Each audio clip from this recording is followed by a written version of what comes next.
that's been kicked in the nuts by fake news. Nobody knows what to believe. I don't know what I said. We need one maverick newsman to cut through all the noise and tell us what's really real. I'm not that guy. Hello! Welcome to Really Real with Richie Redding. I'm Richie Redding, and it is officially the week of the hoax, folks. We've got a bunch of bullshit stories. We've got planes that are disappearing just because we lost them. No aliens, no UFOs, no nothing. Just couldn't find a goddamn thing. And I'm very much looking forward to that. I am also. I don't know if Bobby is gonna cut this baby up after the fact, but I'm 30 days away from turning 45, which is absolutely insane, and I feel like I need to do some kind of feat of strength or something. You know, gotta climb a fucking mountain or something, even though I have zero mountain climbing skills or any know-how whatsoever. But I feel like I need to do some dumb shit to prove that I'm still alive. But in the meantime, I got the cold plunge out back, and I've been hitting that thing every morning. And the coldest I've gotten it down to is 50. And holy shit, is there a massive difference between 55 and 50? Fuck me, that thing gets cold. But it feels like a W, you know, and it gives me a chance to prance around in my underpants while I flex my Screech-esque body out in the patio. But yeah, I don't know. It feels like I'm fighting off old father time every time I do it. Also, not to give too much away, but I got some poussey yesterday. Had to work for it. Boys, had to work for it because we decided that we were going. So somebody sent Lisa a whole like big fancy thing of bath bombs. It was like some ornate packaging of this shit, and we realized that we haven't taken a bath together while we were here, and we went. I think 14 months in the other place, that was like one of the first things we said. It was like, oh yeah, we're going to take a bath together again. That'd be great. Never did it. It really just holds all of our overflow paper towels because we don't have anywhere to put them. So all the Costco shit goes in there, but we pull all that stuff out of there and very quickly realized how fucking small a bath is for two adults. I mean, if it's not meant for two people, it's not great. It's not. I was trying to be all romantical and shit, so I gave her the good side, the side that you're supposed to sit in. So I just had like faucet right here. That like I was just jamming my shoulder under that thing, trying to get comfortable, and then just like trying not to kick her in the tits while she tried not to kick me in the balls. And but still, we tried to make a time of it. You know, we were having a nice time, had the tunes going, and then our dog came in, and first tried to drink the bathwater, and I see Twiz perk it up. Yeah, Lisa will full on make out with this dog. I think it's disgusting. So she's laughing while this dog is drinking our hot body water, and then Chloe lays down right by the right by the bathtub, and 30 seconds later it says, "Oh dear God, this dog just farted hot dog ass in the middle of our romantic bath." And woo, boy.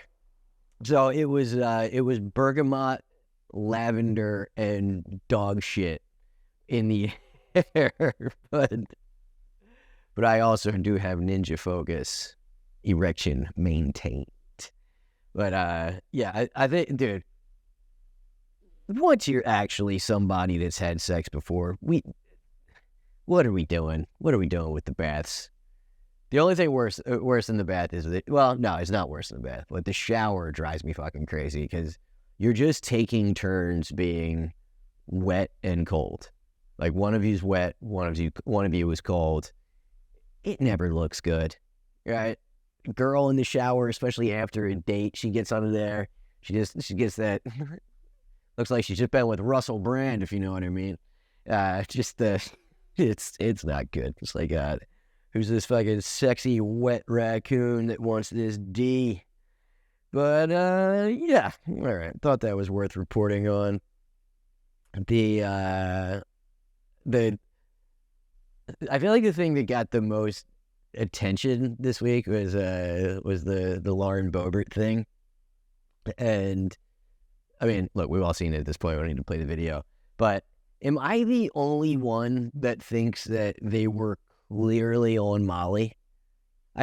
Somehow I didn't hear a single person say they are on drugs. Go to the tail of the tape of what they're doing. They, first of all, can't keep their hands off of each other. They are talking the whole time. She's vaping and she's pulling out her phone because she wants to look at her fucking phone. I mean, well, I like to think that she's actually like a rolling face in that thing. That would have been amazing if instead of some kind of shitty half-assed apology video, she was just like, look, I was rolling face. What are you going to do? But, like, the thing is so funny about it is that she brought the whole thing on herself, that, like, nobody would have ever investigated it if it was just trash bag NRA Barbie gets kicked out of a theater, but she's like, I wasn't vaping. And it's like, ding. And nobody even knew that she was practically giving this guy a hand job in the theater until his dumbass went back or made everybody go back to disprove it. So that was exciting. But the thing that's just so fucking funny about it is, pull this thing up, of Bobby, pull this up, that the somehow the only scandal in it for her base is that the guy that she was there with is a Democrat who owns a bar that has drag shows. Like, that's the takeaway from this. The real apology that she gave was, well, first she said that I fell short of my values. Like, oh, you mean how your entire thing is baiting people into thinking that gay people are grooming your kids and want to perform sex acts in front of them? And then you performed a sex act in front of 6,000 fucking kids at a theater. I don't know how big the theater is. Probably 500. It's Beetlejuice. They're not doing those kind of numbers. But you get my drift. You know what I'm talking about. But yeah, then today she said, I learned to check party affiliations before you go on a date. That's the big thing, was, oh, my bad. I was rolling with a guy that was actually a Democrat. And that guy's bar has drag shows in Denver, which means that he is ride or die, because that is where that's where the drag show got shot up, right? In Denver. What happened to that guy, by the way? The person that shot up the drag show, and then suddenly he converted to non-binary, and the press completely stopped talking about him. That's the move from now on. You haven't heard a single word about the trans chick that got killed. Just go trans before you commit a crime. That's the move. You'll only ever hear about it on Twitter from Matt Walsh. Man. But yeah, the whole Boebert thing, it's like, do we need any more evidence that it's all fake? That all of it is kayfabe? Like, every time somebody goes all in for one of these things, for, anti-grooming shit, whatever, every fucking time. Like, does this chick actually care that much about that, or is she just throwing some red meat every once in a while? Right? If she was really about that life, do you think she didn't know that this guy... do you know how annoying a Democrat bar owner is that has drag shows? There's no way this dude's fucking dating profile doesn't have him at his bar with drag queens, with rainbow flags behind him and shit. Like, this dude lives to rub that in people's faces. And the NRA chick just didn't know. How do you get a date with a fucking congressperson without being high profile enough for her to look into you a little bit? They didn't just run into each other like, hey, we go jerk each other off at Beetlejuice? Like, she knew who this guy was. Get the fuck out of here. But yeah, it's just like the fact that there's family members in America that don't talk to each other about our own shitty politics, or because of politics, it's just like, I mean, I know boomers that don't talk to their whole fucking side of the family because of memes that they're posting. It's like, oh, how dare you steal your memes from a different site than I steal my memes from, sir? It's wild. It's wild that we care about January 6th of people storming the Capitol. Like, I feel like it's like, oh, we're the ones that get to decide the scumbags we send into the Capitol. You gotta be a officially elected scumbag. You can't just waltz on in there and take a shit on Nancy's desk. We get to vote for whoever gets to poop in that office. Sucking retarded. All right. My favorite thing, one of my favorite things of the week was the John Fetterman body double. Not to outdo old Lauren. Is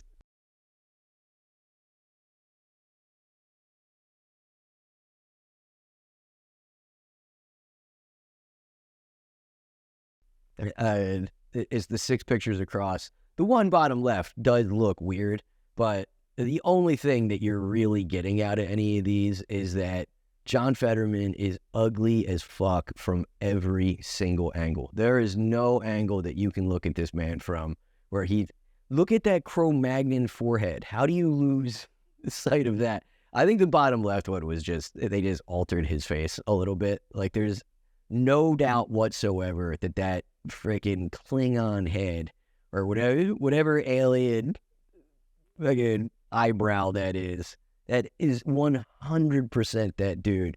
But QAnon just can't resist. They cannot resist a body double. Right? There's been, how many body doubles have these motherfuckers called on since it started? That, I mean, the Hillary one was kind of weird, and there might, but like during the election. But I mean, everything from JFK Jr., they just can't stop with the body doubles. I do think, I don't know, is it possible that there's some kind of Melania body double out there? Because I think Trump's actually got the money for it. Like, where are they going to get the money to get a good body double for this shitty senator from Pennsylvania that just shows up and, like, dressed like a dirtbag at the fucking strip club? Like, I don't know. This went nowhere. Twiz, you're falling asleep on me, buddy. But the F-35 plane crash was so fucking fun. The history of that thing is so crazy that, like, they got rid. I just kind of did like a crash course on it of how that plane came into existence. Like, the defense industry basically forced it on Congress, saying that it was going to be like, it's cross-platform and it's going to be the most survivable plane in case of accidents and shit like that. But it was $1.7 trillion to develop. And the estimates for this thing are between $80 million and $100 million per plane. But, dude, you could have, for $1.7 trillion, you could have 10 years of glorious war. Just 10 nonstop, bombing fucking weddings in Afghanistan. Like, I mean, you could kill so many fucking people with that money. and we put it all into one plane? Come on, guys. Spread it around. Spread the death. What are we doing? We're America, baby. But the best thing about this crash, the one from yesterday, was that the dude ejected, and then they asked the public for help finding it, and it wound up a 2 hours drive away from where he ejected. But I mean, things going a couple 100 miles an hour, and even if it's falling, it's like it's going to wind up at least 100 miles away. But that math didn't make sense whatsoever, what I just did there. It's going to be far. But the fact that there's no tracking device on this thing is unbelievably fun. A $1.7 trillion project, and they didn't think maybe we should put an air tag on this motherfucker. So fucking stupid. But so they found it, and they immediately they're not saying who found it, but they immediately cordoned off the whole thing. But dude, I was hoping so bad that some good old boy was going to find that bitch and just take it straight to a scrapyard. How fucking great would that be if some redneck showed up with this thing on a flatbed? Like, what do you think I get for it? Sell that shit. Hey, we got us some fucking air-to-air missiles. We got air-to-ground. We got radar busters. We got bunker busters. Man, we got everything on this son of a bitch you ever gonna need. It's stealth. Did I tell you it was stealth? Like, whoever found this thing should legit get... How much is it worth? Is it a $100 million plane? Get the boy 10 millies. 10 million. Look, even... Fucking Bin Laden's neighbors got to sell off that stealth helicopter to China. Let this guy get a taste. Because that is one backwoods motherfucker, whoever actually found that plane in the thickest shit that South Carolina has to offer. This is a guy that somehow trained a dog to sniff out jet fuel. Like, this dude is serious. But also, somebody probably just thought that their meth lab blew up when they heard it. It was like that, or their still just exploded. Oh, what could it be? Did a $100 million plane just fall out of the sky? $100 million, fucking wild. But I looked it up. Of why these things crash, and in 2023, July of 2023, F-35 crashed due to computer glitch caused by turbulence. Just 10 seconds, a normal training mission became a nearly fatal accident when an F-35 fighter jet crashed while landing at Hill Air Force Base. Blah, blah, blah, blah, blah. Due to a local wind speed of 5 knots, the base control tower had declared that wake turbulence procedures were in effect, which means aircraft coming into land had to trail at least 9,000 feet behind the aircraft in front of them, rather than the usual 3,000 feet. So I'll distill all of that down, is that basically it's like when a car explodes if the turn signal's on when it gets hit.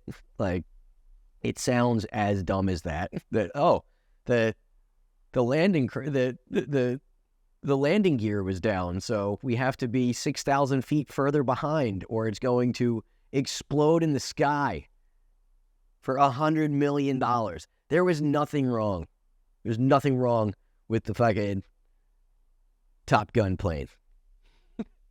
Dude, if you think about the new Top Gun, the first one was like super duper backed by the military. And it's why they got access to all this shit, and it was like totally glorifying the Air Force. And it was all about the Russians, right? So the last one, first of all, they were such pussies about it because they never said who the enemy was. It was always just the enemy, and they said that so that they can sell this thing in China. But they also just, it was constantly like, they've got next gen, everything. But we've got these old fighters. You're going up against next gen. It's completely just to scare people and to be like, well, we should have next gen. Why don't we have next gen? We're America. Dude, whatever we have is probably, but if they have better shit than us, then why did they strip everything off of the stealth helicopters that went down when we killed Bin Laden? Right? And then in the Ukraine war, there's been all this hype about how Putin and China both have hypersonic missiles that are supposedly 5 times faster than the speed of sound, which is wild. But why don't we have those? Did we not spend like $2 trillion a year, whatever it is, on the defense budget? How is it possible that what they're telling us is true? That they've got better missiles than we do? Like, we don't, but we just let that happen? The fuck out of here. I don't buy it. I don't buy it for a second. And supposedly, who was it that the Russians used? They made a big deal out of it. Like, I think it was this past July that they supposedly used hypersonic missiles for the first time, and they they fucking paraded around the crew that did it. They got like some kind of fucking honors for going like that, but they supposedly fired 6 of them, and 5 of them got knocked out of the air by Patriot missiles, and one of them did damage but didn't destroy the Patriot missiles that were shooting it down. That's just a missile, guys. That's a fucking missile. How does a non-hypersonic missile knock down? Because Patriots are, whatever. There's a missile. I don't know. It's a missile, right?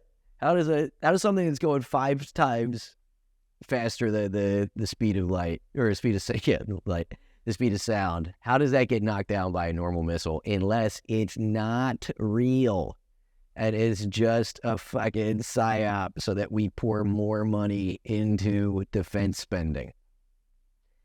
The only way that would happen would be if they fired the missiles before they were launched. They had if they just basically threw out a Patriot missile and the hypersonic missile just accidentally hit it. That's the only way that could knock it down, right? Did I ever tell you about this? I think I have. I might have mentioned it before, but there was one of the. I studied political science when I was in college, and it was all kinds of. It was mostly Cold War stuff, and it led right up to studying non-state actors like terrorism and how that was going to be the actual problem now that the Cold War was over. But an amazing moment in American history was Ronald Reagan's Star Wars speech, where he went out for the State of the Nation and told them, told the country. He's like, I've initiated a program called Star Wars that will use lasers to knock the Soviets' nuclear missiles out of the sky, rendering them blah, blah, blah. And while that speech is happening, all of the people in the back are running around and scrambling, like, what the fuck is he talking about? Because he had asked the Department of Defense if that was possible, and they're like, we're at least 50 years away from being able to do anything like that. And he's like, oh yeah? And he just went out and announced that it was a thing, and then he goes backstage and just goes, figure it out. But that thing, especially in the 80s when he said it, that the impossibility of Star Wars was so fucking crazy just from a numbers perspective, because it was, I forget what the numbers were, but it was over, the Russians had over 10,000 nuclear missiles, right? So the problem is that for all of these things, because it was like nobody was thinking tactical back then. It was, what if somebody fires all 10,000 at the same time, right? So you have to have some kind of laser system that can shoot 10,000 things that are falling from space, basically from, possibly 10,000 different areas all at the same time. But then that gets complicated by the fact that each one of these missiles could hold, or rockets could hold, multiple bombs, right? So they all have 10 bombs on them.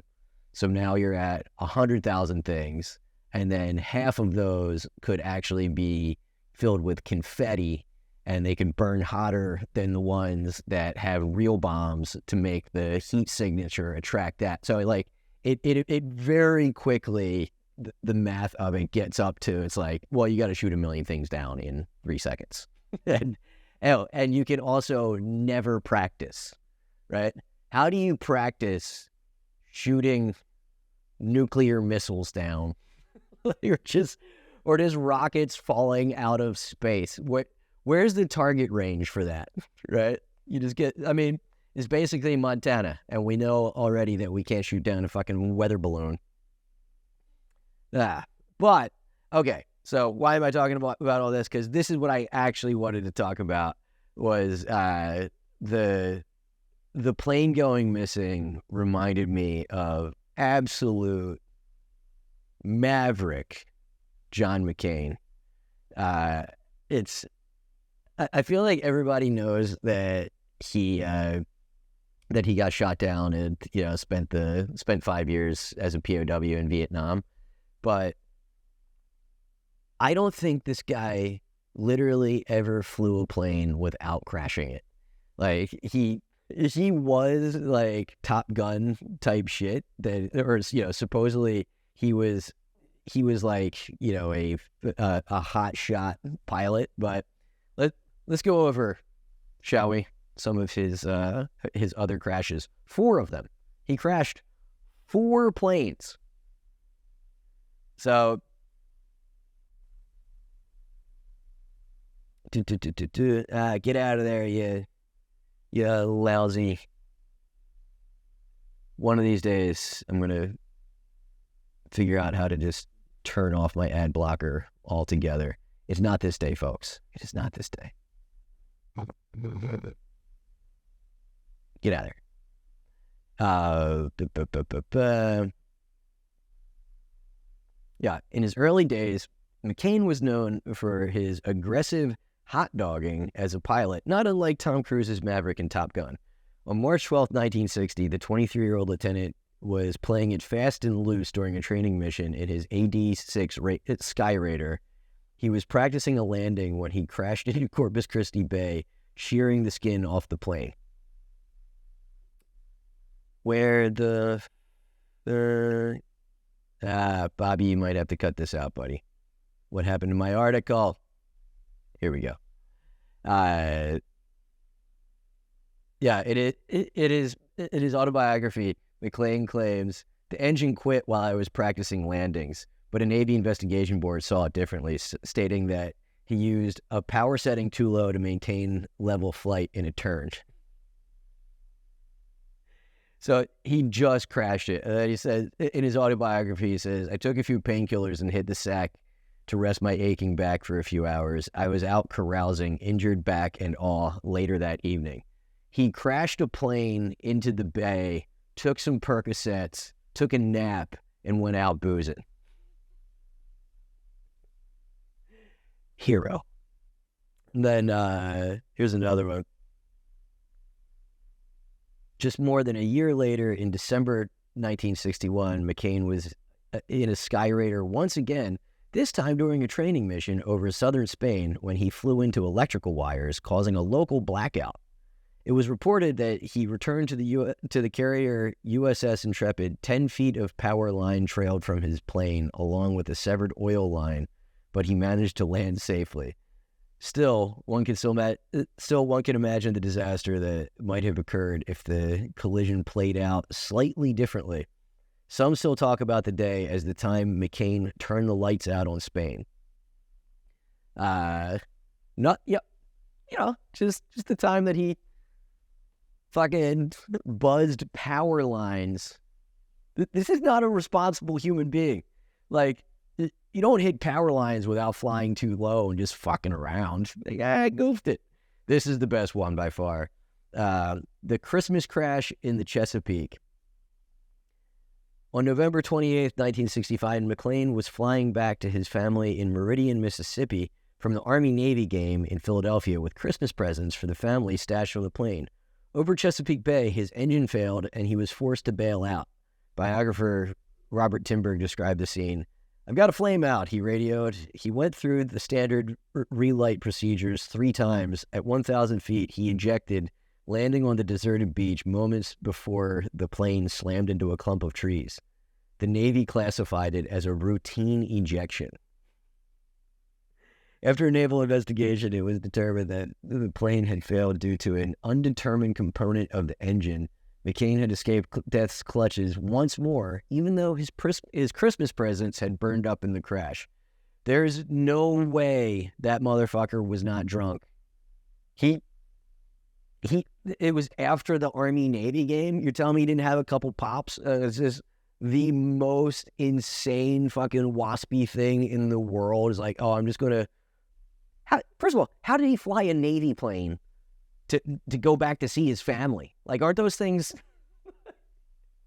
Don't you have to sign that out or something? They're like, is it like with athletes taking a laptop for the weekend? Like, yeah, I got a big report.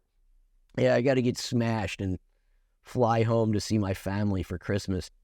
But that is definitely the most elaborate way to get out of not getting your family Christmas presents. If that's what the deal was, respect. Put some respect on that man's name. If that's all he was doing. I didn't have any time to get anybody any stocking stuffers, so I did a fucking header into the Chesapeake. Legend. But so this is the not final time.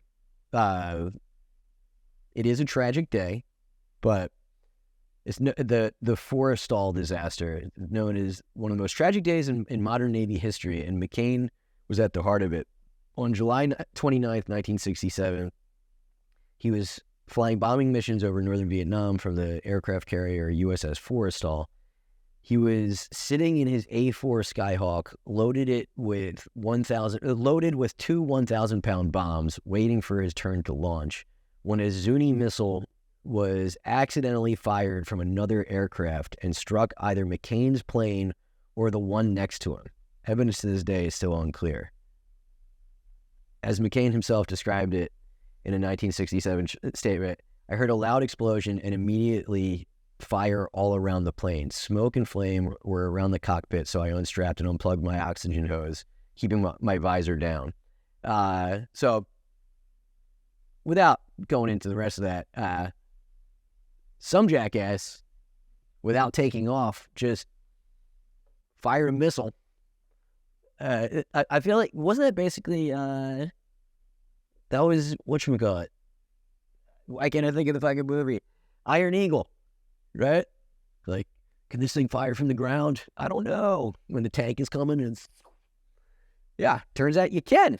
And you can kill 134 people when you do it. But, yeah, it was like the biggest loss that we had in one day.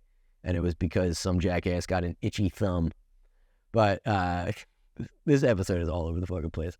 But so all of that reminded me of something that really went missing. Or just a fact that I remember it came up and it was like a flash in the pan, and then you never heard about it ever again. That I believe that it was... If it wasn't the first, it was very close to the first death of an American soldier in Iraq. Technically, that's how it's counted, but he fell off a aircraft carrier playing football. Yeah. It's not great. Yeah, I know this because it was a Philly dude. On Friday, Petty Officer Third Class Dwayne Williams, 23 of Philadelphia, fell from the Nassau while chasing a football. He was wearing coveralls and boots and would have weighed him down and did not have a life jacket. But for 20 years, I've thought about this, and I wondered every time I've thought about it, if when that guy, right before he threw it, if he said, go deep. Doing football death jokes, guys. Come on. It's been 20 years. But that dude still gets like full military honors, right? Like, I'm pretty sure his family must get like all the same kind of rewards and benefits that you get if your son dies in actual battle, not playing flag football. And let's face it, drunk. They always leave drunk out of these things. There's every injury that happens to an adult, they were drunk. You don't forget where the side of an aircraft carrier is, handsome. You were hammered. They were on their way back from Iraq. That's the real bitch of that thing. Dude, all the other guys playing that game, those dudes were hammered. Brought it in. So what happened? I don't know. We went for a wideout. Was he drunk enough that he forgot that he was on an aircraft carrier and like he just wanted to stop the clock, so he went off the sidelines? It's not good. But a fun thing that happened this week was that Biden is apparently old now. That happened. It's amazing how fast this thing happened, because it was either past Wednesday or Thursday, Morning Joe, which is like the Cadillac of like the liberal gold standard shows on MSNBC. He said that he's been hearing whispers in Washington that people are worried about how old Biden is.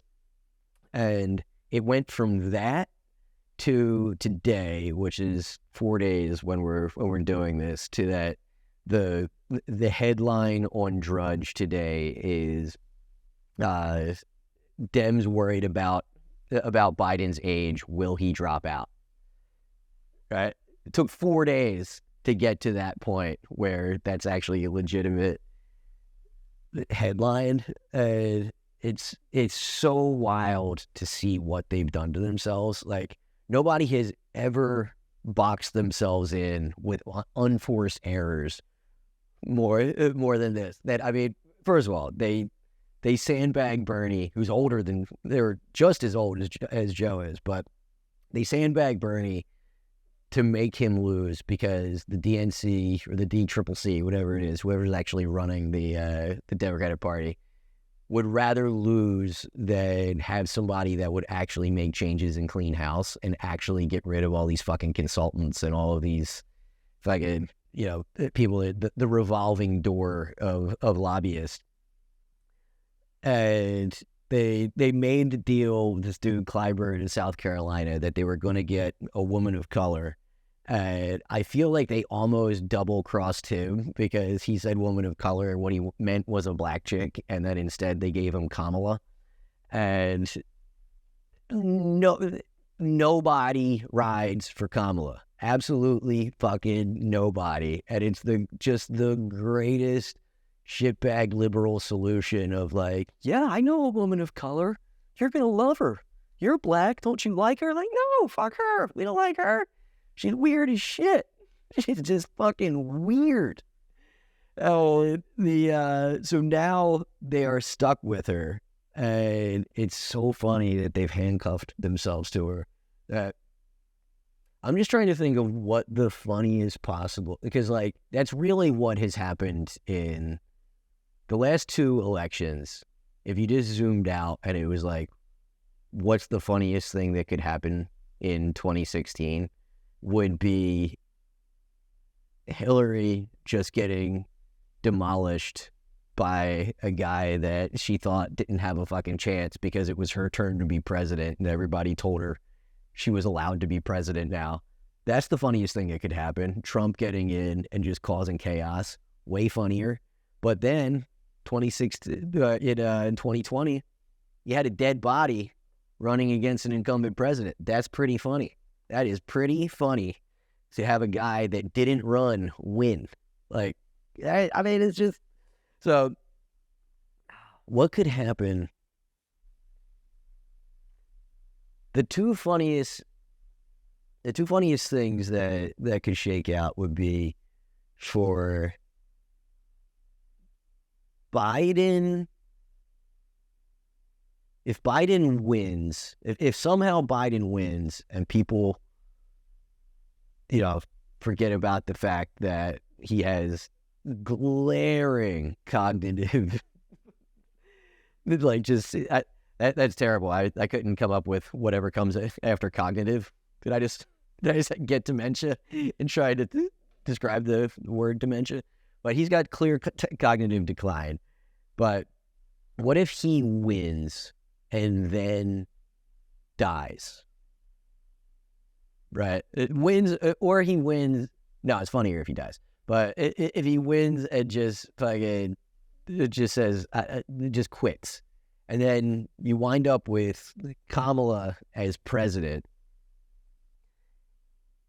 that nobody ever voted for or ever would. The thing that's so wild when they asked Nancy Pelosi about her last week, if she was the right person to be the vice president, and all she kept saying was, well, President Biden picked her. Yeah, but do you think that she's the right person for the job? President Biden picked her. And the only thing she would say was that she's very politically astute. And somehow she went in, she managed to work in that the only time that she ran for anything or that she won anything, she was it was for DA when she was in California, and that she only had 6% of the vote, and through some double, triple elected but resigned type shit winds up as the actual DA with 6%. And Pelosi said that 6%, pretty good. You gotta be pretty politically astute. So we could wind up with that. Or you get Trump gets convicted. He'll be convicted I think he'll be convicted in Georgia, right? I think that the rest of them he can probably somehow beat, but gets convicted and elected at the same time. That's where the real fun... This is where we're going to see where we're not a real country anymore. If both of those things happen, dude, the fucking chaos is going to be unbelievable. So the thing that they keep saying is that the Georgia thing is his biggest threat because, the president can't pardon himself if from state charges. Yeah, but he's still the fucking president. What's going to happen is our Georgia state troopers going to drive to D.C. to try to pick up Trump, and then they'll get into an armed standoff with the Secret Service. The chaos, dude. Or will he? Or the only other way that it could shake out from somebody who's an idiot and doesn't know anything about the law would be that he gets convicted there and then serves out his term as presidency with that looming over him. But after he leaves the presidency, I gotta go serve 5 years. Just do that shit standing on his head. It'll be wild. But I honestly think that the biggest feather in his cap is that there's too much shit to convict him. It's almost like what on The Simpsons when what I mean is that there's too many trials going on, so that so much of his time is going to be taken up that he can't be everywhere at once. So it's going to stretch out the time of these things by 6 months, 9 months. And the election is in 13 months from now, right? And they start in 6 months. So I think, but yeah, from The Simpsons when Mr. Burns went to the doctor and they told him that he has literally every disease, and he's like, so what you're saying is that I'm invincible? But it's like, oh, it's quite the opposite. But it's like all the diseases were just jammed trying to get through his immune system. And I think that's basically what's going to happen. And dickhead Alvin Bragg, by filing the goofy technical charges and just being the one that went first, I think he gave him the gift of tying up his time for months so that none of the ones that actually have a chance, because the documents thing, the Georgia, the fake electors, that look good, but the other one, it's just bullshit. Like it's been decided, right? So in an effort to get his name out there, I think this fucking retard is actually giving Trump not just the presidency, but also his freedom. And it really is just classic queef job. But what did I want to get to? Oh yeah, I've been trying to follow the Russell Brand thing. Were you watching that to us at all? That the allegations, like, I don't know. I went to there's one article about it that there's 4 of them, but like,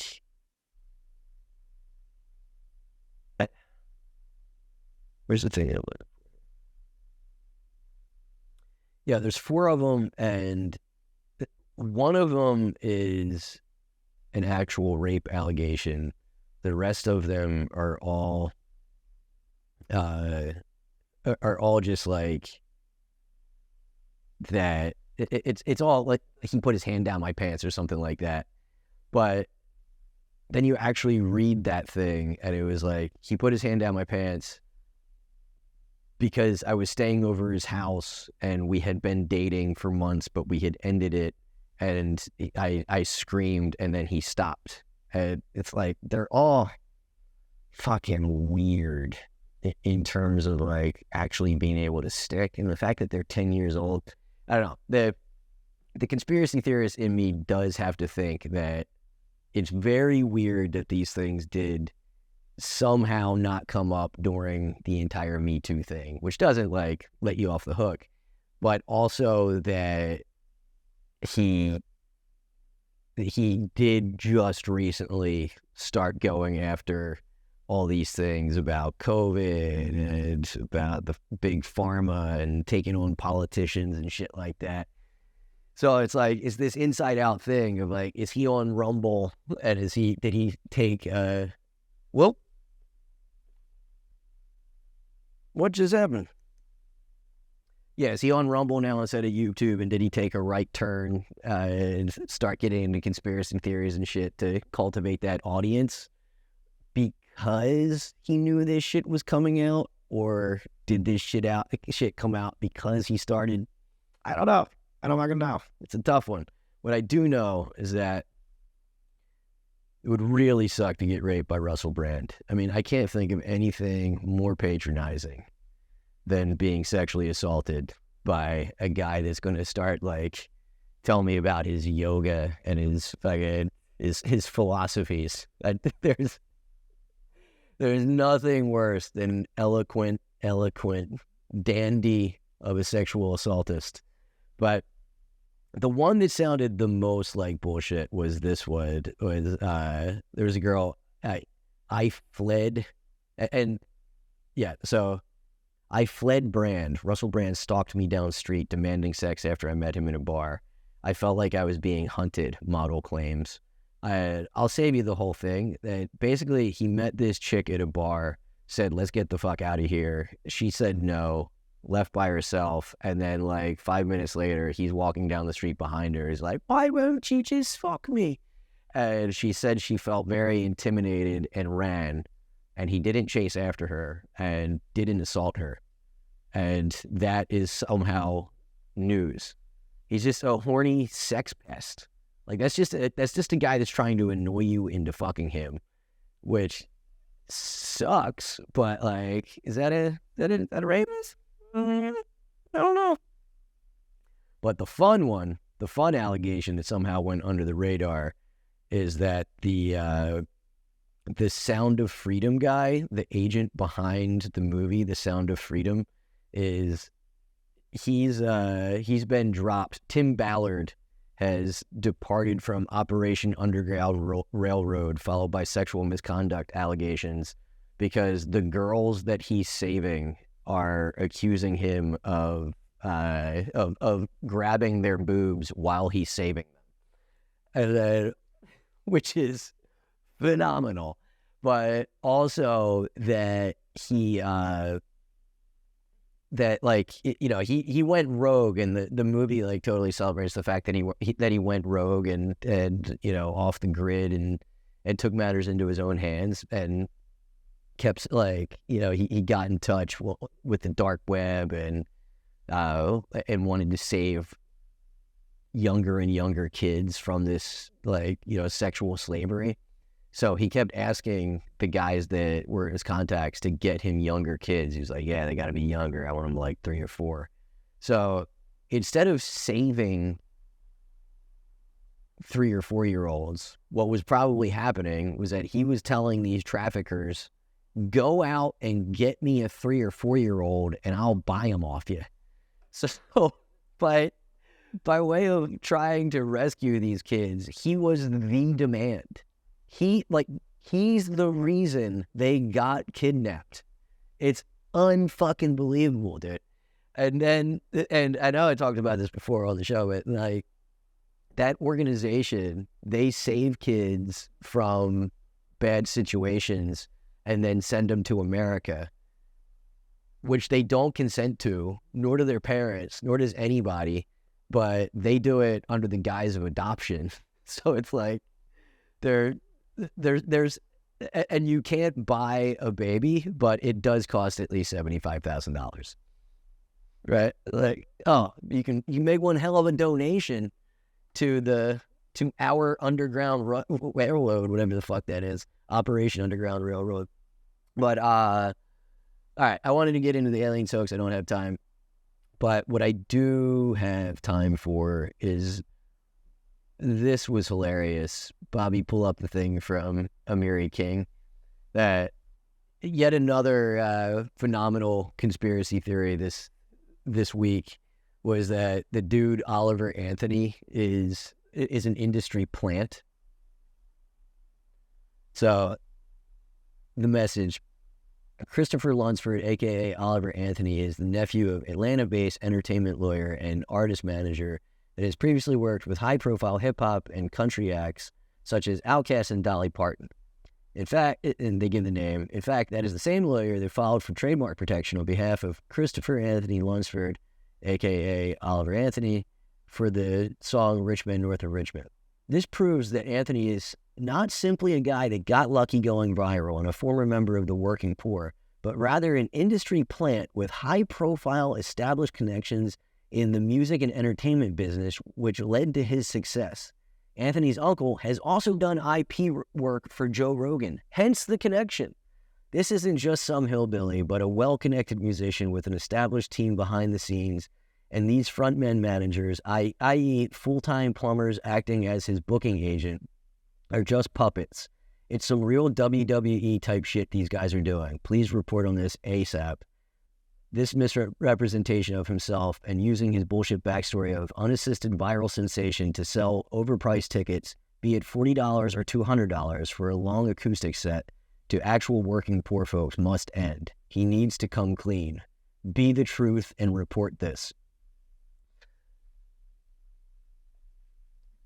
So, the fact that this guy, if it's even true, the fact that he has an uncle that's an entertainment artist means that his entire backstory is fake. It would be wild if the video of just like, those aren't even his dogs. They're pet shop dogs and shit.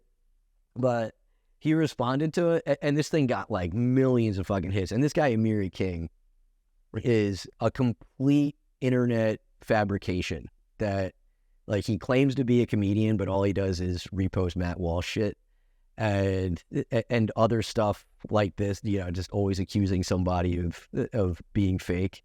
And he's some dude that, like, went to jail because he held somebody up when he was 16 years old, and now he's like Mr. Blue Lives Matter.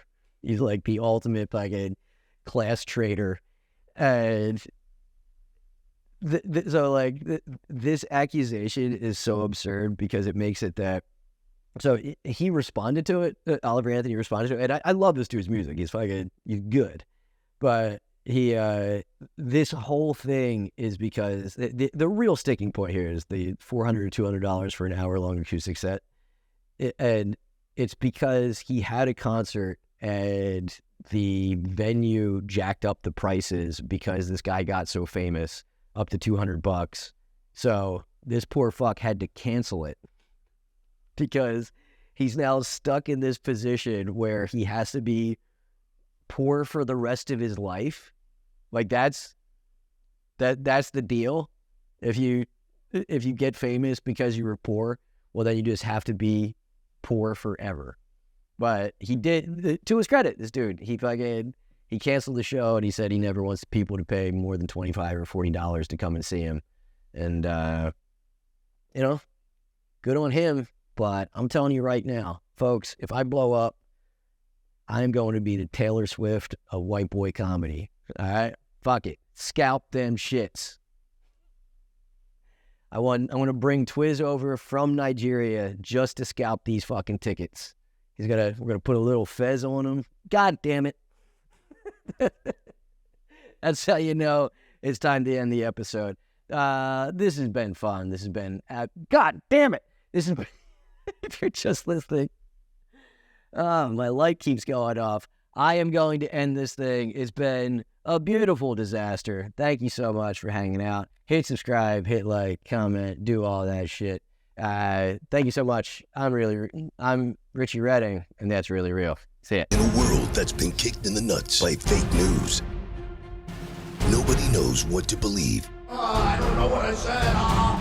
We need one Maverick newsman to cut through all the noise and tell us what's really real. I'm not that guy.